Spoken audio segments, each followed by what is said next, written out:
Kabar burung bergerak lebih cepat daripada penanganan, apalagi pencegahan kasus kekerasan seksual oleh kampus. Saking banyaknya, kasus kekerasan seksual di kampus jadi semata soal pergantian nama.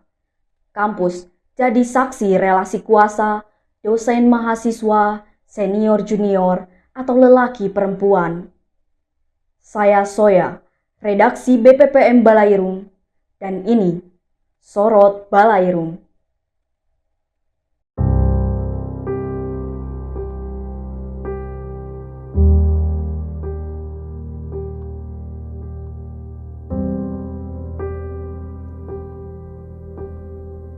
Maret lalu, warga publik digegerkan dengan kabar kasus kekerasan seksual oleh salah seorang guru Fakultas Farmasi UGM, Edi Meyanto.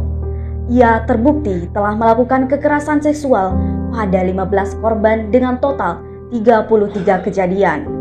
Setelah 1 tahun penanganan kasus, Edi dipecat dari UGM. Melalui pemecatan Edi, UGM mengaku berhasil menangani kasus kekerasan seksual dengan sigap dan berpihak kepada korban. Hal ini juga dikonfirmasi oleh Wening, Wakil Rektor Bidang Pendidikan dan Pengajaran UGM, yang menyebutkan bahwa UGM tidak akan memberikan toleransi bagi tindakan kekerasan seksual di kampus. Namun, di penelusuran kami, di majalah BPPM Balairung edisi ke-61, Komitmen atas Penanganan dan Pencegahan Kekerasan Seksual di UGM nampak sebagai omong kosong belaka. Hal ini terbukti, misalnya dalam berbagai kasus masalah penanganan kasus kekerasan seksual seperti kasus Edi. Hingga September 2025, Edi masih tercatat sebagai aparatur sipil negara dan masih memegang statusnya sebagai guru besar. Penjatuhan sanksi yang tidak maksimal ini membuat beberapa korban kecewa. Lebih-lebih, statusnya ini membuat Edi masih leluasa untuk menekan korban. Dalam wawancara dengan Aulia, salah satu mahasiswa Fakultas Farmasi, ia menyebut bahwa Edi kini tengah mencari korban yang diduga membocorkan kasusnya ke media. Menurutnya, Edi hendak melaporkan korban tersebut kepada polisi dengan tuntutan pencemaran nama baik. Tekanan kepada korban juga muncul dari rekan-rekan atau kolega Edi.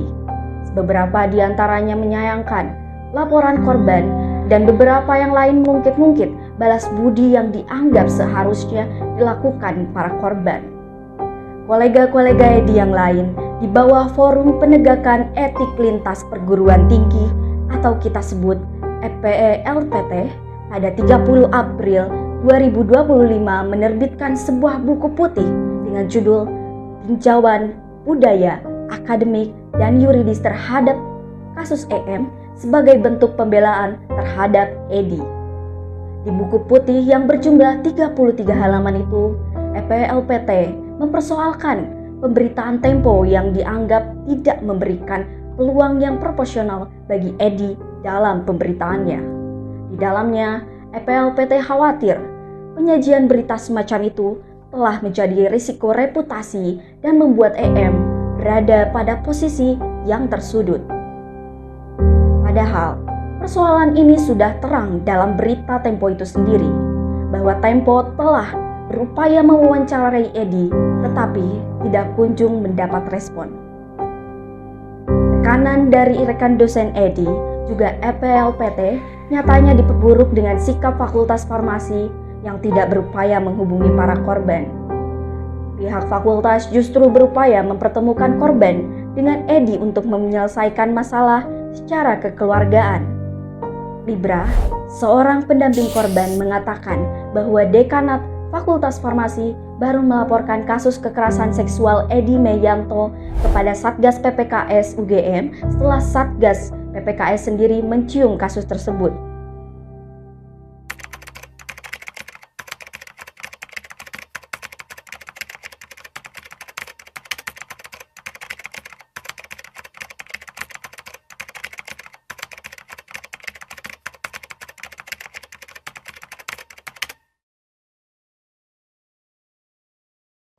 Kacaunya penanganan kasus Edi tak lepas dari buruknya tata kelola penanganan kekerasan seksual di Fakultas Farmasi.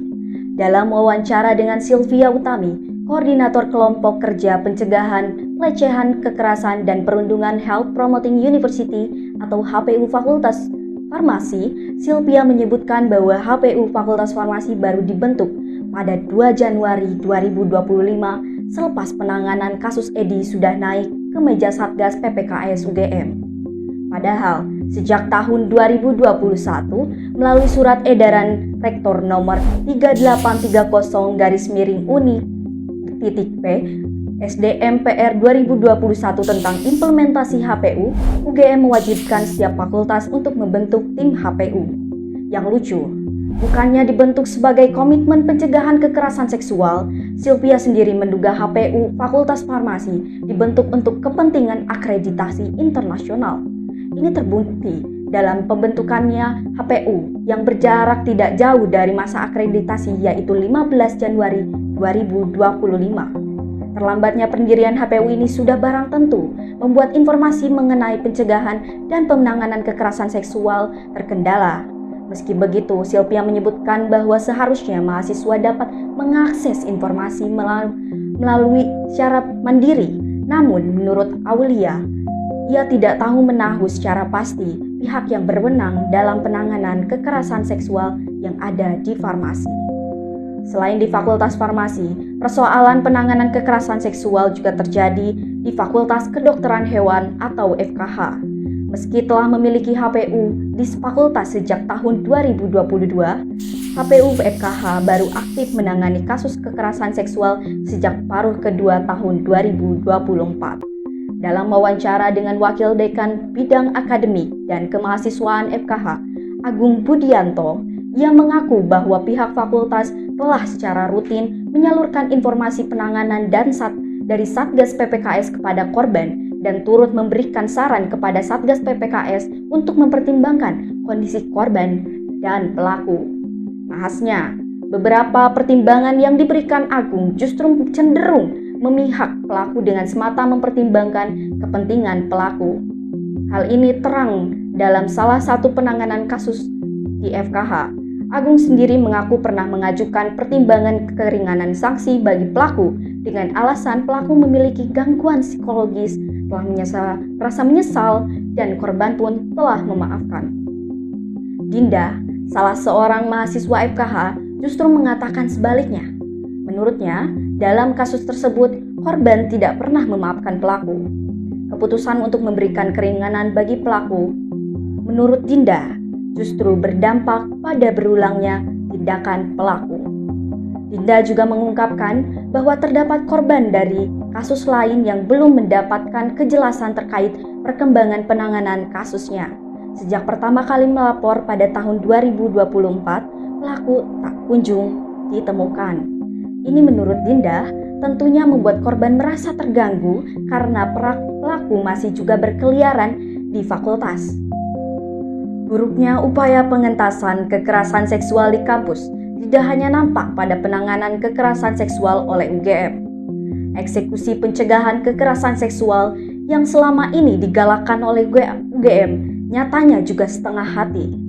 Selain karena beberapa fakultas tidak mampu mengoptimalkan keberadaan HPU, strategi pencegahan di tingkat kampus pun nampak ala kadarnya. Hal ini misalnya terlihat dalam roadshow Satgas PPKS Goes to Faculty. Berdasarkan publikasi kegiatan roadshow yang diunggah di media sosial dan laman resminya, roadshow Satgas PPKS telah mengunjungi 12 dari 20 fakultas dan sekolah di UGM sejak 2023 lalu. Kendati demikian, sebanyak 14 orang dari 17 orang yang tersebar di 12 fakultas tersebut justru mengaku tidak tahu menahu mengenai roadshow Satgas PPKS. Dalam salah satu keterangan tenaga pendidik FKH yang mengikuti roadshow tersebut, hanya separuh dari keseluruhan dosen dan tendik, serta segelintir mahasiswa yang hadir pada kegiatan roadshow. Strategi pencegahan lain melalui edukasi yang dicanangkan Satgas PPKS juga tak nampak menjanjikan. Salah satunya, pematerian tersebut dilakukan dalam kegiatan orientasi mahasiswa baru Pionir Gadjah Mada. Pada tahun 2024 lalu, pematerian mengenai kekerasan seksual dalam Pionir Gadjah Mada disampaikan dalam salah satu sesi oleh kofasilitator melalui video yang telah disiapkan. Syahrir, salah seorang kofasilitator, menyebutkan bahwa dengan materi Pionir Gadjah Mada yang seabrek, pembawaan materi mengenai kekerasan seksual melalui video hanya membuatnya kalah menonjol dibandingkan materi lainnya. Ia juga menyebut bahwa keputusan untuk memberikan pematerian kepada kofasilitator justru membuatnya seperti angin lalu. Hal ini juga diamini Yayi Sri Prabandari, Ketua Satgas PPKS UGM periode 2024 hingga 2025. Ia mengaku tidak tahu apakah pematerian yang dilakukan dalam rangkaian Pionir Gadjah Mada didengarkan dengan baik atau tidak. Ia justru hanya menekankan bahwa kewajiban Satgas PPKS untuk memberikan pematerian telah dilaksanakan. Sulit rasa-rasanya untuk mengamini klaim keberhasilan UGM dalam pencegahan dan penanganan kasus kekerasan seksual di kampus. Kala tindakan yang dilakukan UGM justru nampak abai. Beberapa bukti di atas sudah terlalu banyak untuk membuktikan bahwa kekerasan seksual masih dilihat sebagai persoalan di kampus dan bukan persoalan kampus. Kekerasan seksual, sebagaimana kita lihat hari-hari ini dari UGM, dianggap jadi token yang bisa dipergunakan untuk mempersolek jenama kampus. Alhasil, pola strateginya terbatas pada prosedural hukum semata. Meski mungkin mujarab sebagai solusi jangka pendek, upaya yang dilakukan UGM tidak akan betul-betul mengentaskan kekerasan seksual di kampus jika tidak segera melakukan transformasi struktural. Kenyataan bahwa kekerasan seksual masih terjadi dan bergentayangan di bawah lampu gedung Balairung yang remang, di ruang-ruang bimbingan, di kelas-kelas yang masih saja terasa tidak aman. Klaim penuntasan KS terasa sebagai omong kosong belaka. Alih-alih membuat klaim kosong, kampus seharusnya mengoptimalisasikan perangkat regulasi yang ada, sekaligus membenahi sistem kerja yang berkeadilan untuk tidak hanya menciptakan penanganan dan pencegahan kekerasan seksual yang berperspektif korban, tetapi juga ruang aman untuk siapa saja.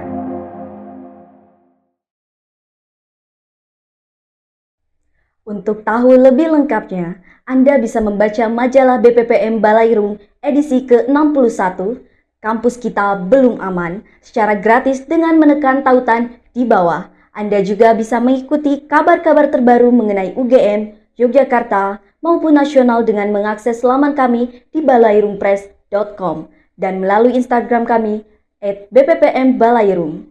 Terima kasih.